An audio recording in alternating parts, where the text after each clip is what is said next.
Eu sou a professora Elizabeth Cristina Costa Renders, atuo no momento no programa de pós-graduação em Educação na Universidade Municipal de São Caetano do Sul, onde leciono a disciplina Educação Inclusiva e desenvolvo pesquisas no campo da educação inclusiva. Sou coordenadora do grupo de estudos Acesse e também pertenço ao grupo de pesquisadores do LEPED na Unicamp. A nossa pergunta de hoje no Papo Reto é: universidade inclusiva é possível? Esse é um tema que eu tenho trabalhado já há algumas décadas. Como pesquisadora na educação superior, eu atuei como assessora para inclusão por muitos anos, pensando as condições de acesso e a garantia de um percurso acadêmico exitoso para todos os estudantes na universidade. E a partir dessa experiência que tenho desenvolvido desde 2005, eu afirmo que sim, a universidade, do meu ponto de vista, na sua essência, precisa ser inclusiva, porque a universidade ela se constitui no tripé ensino, pesquisa e extensão.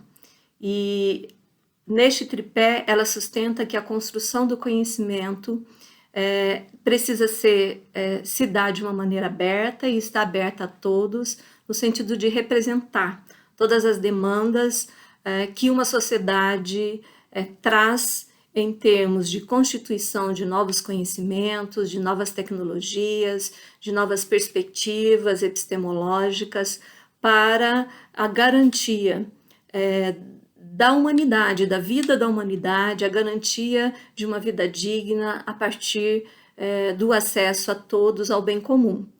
E evidentemente que educação é um bem comum. Se a educação é um bem comum, se a universidade é o espaço em excelência da construção do conhecimento, esse espaço, sim, precisa ser inclusivo. No entanto, no decorrer da história, nós sabemos que ele não tem sido inclusivo. Se olharmos, ele sempre foi destinado a uma determinada elite e o processo de acesso em termos de extensão desse espaço sempre foi menor do que a demanda. Então, aconteceram no decorrer da história processos seletivos e acontecem ainda, onde o indivíduo, para ingressar na universidade superior, precisa comprovar o seu mérito individual. Isso vem na contramão do que seria o paradigma da inclusão. Portanto, ao falar da universidade inclusiva, nós já de imediato falamos de uma provocação.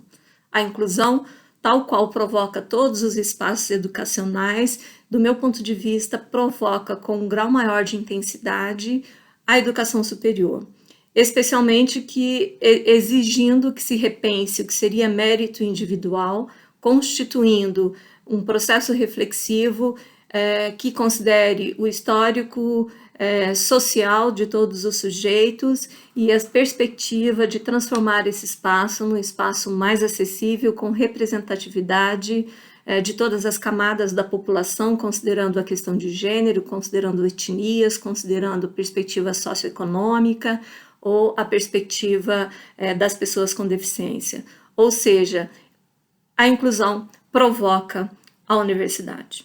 Esta é uma provocação que tem transformado, sim, do meu ponto de vista, a universidade. No caso do Brasil, nós temos várias políticas afirmativas constituídas a partir desse novo olhar, desta provocação, mas especificamente nessa nossa conversa, num papo reto, eu quero então falar da transversalidade da educação especial na educação superior.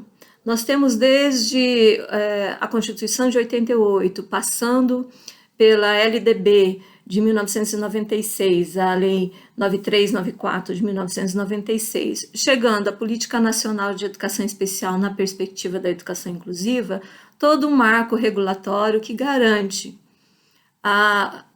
que se ofereça as condições de acessibilidade e as condições para uma permanência exitosa para todos os sujeitos na educação superior. Em termos de transversalidade da educação especial, exige-se então que haja núcleos de acessibilidade nas instituições de educação superior. Esses núcleos de acessibilidade, eles são extremamente relevantes porque eles trazem novos conhecimentos para esse campo universitário que não chegaram até então. Então, de imediato já é uma provocação. Você chega com novos códigos de leitura escrita, para além do código em tinta, com o código tátil, com os códigos digitais, junto com software de leitor de tela. Você traz uma língua sinalizada que precisa estar presente, circular, ser utilizada desde a sala de aula, todos os espaços de convivência dessa instituição educacional, ou seja, há grandes provocações. O desenho arquitetônico dessa universidade precisa ser transformado. Portanto, a corporeidade dos sujeitos com deficiência, quando está neste espaço também da universidade, provoca, mas provoca trazendo novos conhecimentos. E eu defendo que é uma grande contribuição das pessoas com deficiência para a construção, para uma revisão epistemológica na universidade. Como é que isso se dá? Primeiro, enfrentando monocultura. Se antes tudo era feito de uma forma só, com código de leitura e escrita em tinta, com uma língua apenas na modalidade oralizada ou escrita, ignorando a sinalizada, se os espaços eram tão marcados em termos de tempo, uma única forma de acesso. Hoje nós temos a presença desses sujeitos provoca a universidade para novos saberes. Ela exige que chegue à universidade conhecimentos que nunca foram considerados como tecnologia assistiva. E nesse sentido, essa universidade precisa se ressignificar. Há uma nova racionalidade que chega quando se provoca a monocultura, no sentido da emergência dos saberes diferentemente sábios e das ecologias dos saberes, das temporalidades. É uma racionalidade cosmopolita, é uma racionalidade que precisa pensar a condição humana como uma condição complexa, que considera também a construção do conhecimento numa rede de interdependência entre as diferentes áreas e também, além da perspectiva epistemológica, vem desafiar o modelo de gestão da universidade. Por exemplo, quando se faz a gestão dos recursos, quando se faz dotação orçamentária, hoje o conceito de acessibilidade provoca a universidade no sentido de reconsiderar o seu modelo, as rubricas, em termos de planejamento e gestão. Um exemplo que eu gosto muito de colocar. Uma das perguntas que sempre, como é provocação a inclusão, uma das perguntas que sempre vem nesse contexto de provocação ok, se o aluno cego agora vai para a universidade, eu preciso oferecer textos acessíveis, então isso tem um custo maior para a universidade. Se o aluno surdo está na universidade, eu preciso oferecer um intérprete de Libras para tradução em sala de aula, um trabalho que exige um profissional diferenciado, isso também tem um custo maior para a universidade. E então, nesse sentido, o aluno precisaria pagar essa taxa a mais. Esses argumentos, eles não se sustentam. Primeiro, não se sustentam porque o conceito de acessibilidade, de fato, precisa ser incorporado na nova cara da universidade, que é a universidade do século XXI. E, se de fato isso se transformar, nós precisaríamos também considerar os custos de forma geral. Se o argumento é quem paga mais ou paga menos, o sujeito com deficiência visual que não utiliza textos em tinta, que estão lá na biblioteca, ele paga por esse valor todo mês, né? Ou o sujeito que não tem acesso ao professor que faz uso da oralidade, ele também paga por esse serviço ou paga por serviços dos quais ele não utiliza. Ou seja, tudo é naturalizado como se tem um rateio. Se tem um rateio, deveria ter o rateio também relacionado às condições de acessibilidade. É um novo conceito. É um novo conceito.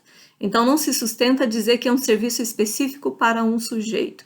É mais um elemento que vem compor uma série de indicadores e variáveis no conceito universidade, e a universidade do século XXI precisa considerar as condições de acessibilidade, toda a tecnologia relacionada a isso, e isso é uma nova rubrica que vai ser compartilhada pelo coletivo, de forma sem marcação da diferença, no sentido de que é uma nova universidade que tem um novo valor.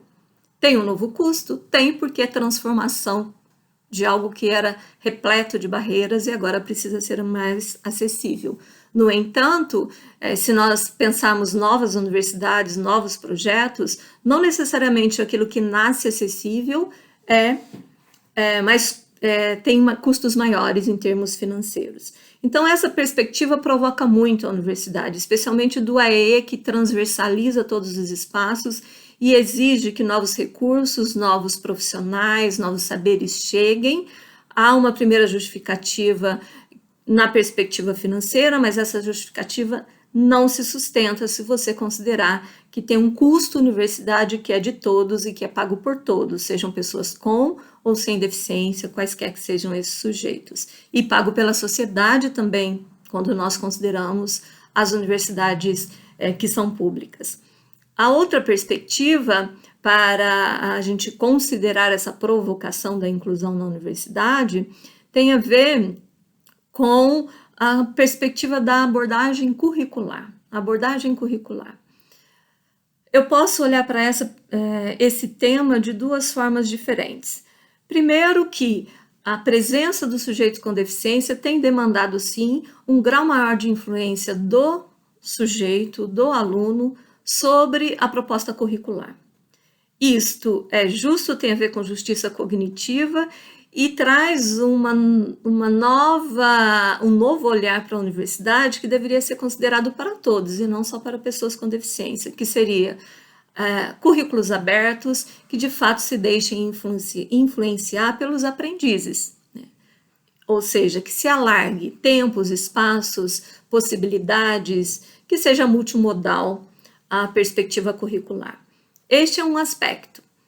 O outro aspecto é que é necessário que os temas relativos ao paradigma da inclusão transversalizem a matriz curricular em toda a universidade, em todos os cursos. Se nós falamos de acessibilidade comunicacional, acessibilidade física, acessibilidade atitudinal, todas essas vertentes da acessibilidade demandam transformação curricular, abertura curricular. Ou seja, são novos conhecimentos que chegam à universidade para uma nova sociedade, uma sociedade aberta para todos os sujeitos, que garanta, de fato, acesso ao bem comum para todos. Essa sociedade também demanda da universidade que ela construa conhecimento sobre o que seria acessibilidade, sobre o que seria o paradigma da inclusão e das tecnologias, sejam da área da tecnologia digital, tecnologias sociais, todos esses conhecimentos envolvidos com um novo modelo de sociedade, como um novo modelo de universidade. Isto é tremendamente provocador. Por isso que eu entendo que a presença das pessoas com deficiência na universidade, quando provocam um enfrentamento e eliminação de barreiras e trazem novos conhecimentos para esse campo, ela é, sim, revolucionária e ela, sim, consolida o que seria, de fato, uma universidade. Esse campo que é um campo aberto de construção do conhecimento, que se deixa renovar pela sociedade, que se deixa afetar pelas novas demandas e pelos novos modelos sociais, os novos paradigmas. Nesse sentido, os alunos com deficiência têm contribuído e muito para a transformação da universidade em algo melhor, para a excelência das universidades brasileiras. Para finalizar a minha fala, um aspecto que eu gostaria de entender que é uma condição extremamente relevante para a universidade tornar-se inclusiva, considerando a educação especial, que é ouvir os sujeitos com deficiência. constituir espaços de participação, constituir uma rede de apoio para a inclusão com participação de todos os sujeitos e inclusive dos sujeitos com deficiência. Os jovens e adultos que chegam até a universidade, eles têm um percurso exitoso na sua carreira acadêmica, eles já têm constituídas as suas estratégias de estudo, eles já têm constituídas dicas importantes em termos de organização de estudo, de planejamento, de uso de tecnologias, por exemplo, da educação mediada por novas tecnologias ou tecnologias digitais. Todo esse processo precisa se constituir respeitando aquilo que os alunos já têm, já sabem, já consolidaram, e uma vez que a universidade ouça e permita ser afetada por esses conhecimentos, certamente nessa provocação ela move-se, né, impulsionada pelas diferenças, a tornar-se um espaço inclusivo, cada vez mais inclusivo. Então é possível sim uma universidade inclusiva e a gente sonha com o tempo, e aí em termos de antecipação, né, de visão, horizonte utópico. Sonhamos com uma universidade aberta para todos, que abdique do processo seletivo. Ele é desnecessário, não é necessário. E esta é uma demanda da educação inclusiva, que não haja processos seletivos para o ingresso à universidade. Mas isso a gente pode conversar em outro momento. Um abraço para todos vocês. Até mais.